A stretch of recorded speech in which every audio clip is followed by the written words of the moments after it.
Colorado bald eagles are dying at the hands of hunters because of lead poisoning, but it's not that kind of lead poisoning. Phil Lindeman, Crystal, 93 News. First, Summit County sales tax revenue demolished old benchmarks in the first 2 months of 2018.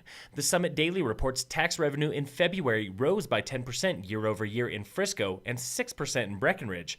But the big winner was Dillon, with 16% growth this February and 30% growth in January.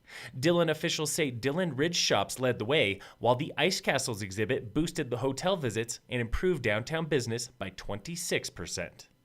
Bald eagles are making a comeback in Colorado, but they now face a new unseen threat from lead poisoning. This from the Steamboat Pilot. Experts in the Steamboat area believe eagles and other scavenger birds are ingesting too much lead from animal carcasses left behind by hunters. Birds eat meat littered with lead shot, which gets trapped in their intestines.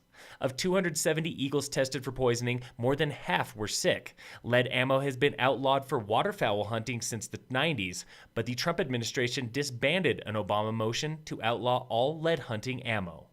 Editors at the Denver Post want their hedge fund owners to sell the newspaper because it worked for the Salt Lake City Tribune. Colorado Public Radio reports the Tribune was owned by Digital First, the same East Coast hedge fund that owns the Denver Post. The Tribune was sold to a private Salt Lake City family in 2016 and has since won a Pulitzer Prize. Staffers also received their first raises in a decade, and the newsroom employs 150 people compared to just 60 at the Denver Post, which serves a city 3 times larger than Salt Lake. NRA members are angry with Yeti coolers for slashing an NRA discount, and to fight back, they're blowing up their $1,300 coolers. The Washington Post reports that NRA is boycotting Yeti, and members are responding with online video posts. Many show Yeti owners shooting their expensive products.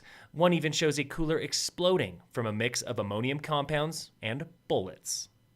If you're heading into the backcountry today, avalanche danger in Summit and Eagle counties is low at most elevations and aspects. Forecasters warn of wet slide activity with sunshine. Wet activity peaked Sunday with small natural and skier-caused avalanches above 11,000 feet. In roadwork news, beginning tomorrow, Wednesday, crews are closing lanes on Highway 9 in Frisco. One southbound lane between Frisco and Breck by the Gold Hill Trailhead closed last week, but you can expect more closures on Summit Boulevard and Highway 9.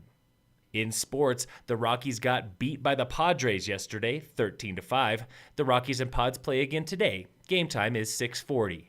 And in local sports, Summit High School sports are back after spring break when girls lacrosse plays Golden in Golden and girls soccer host Vail Mountain School in Frisco.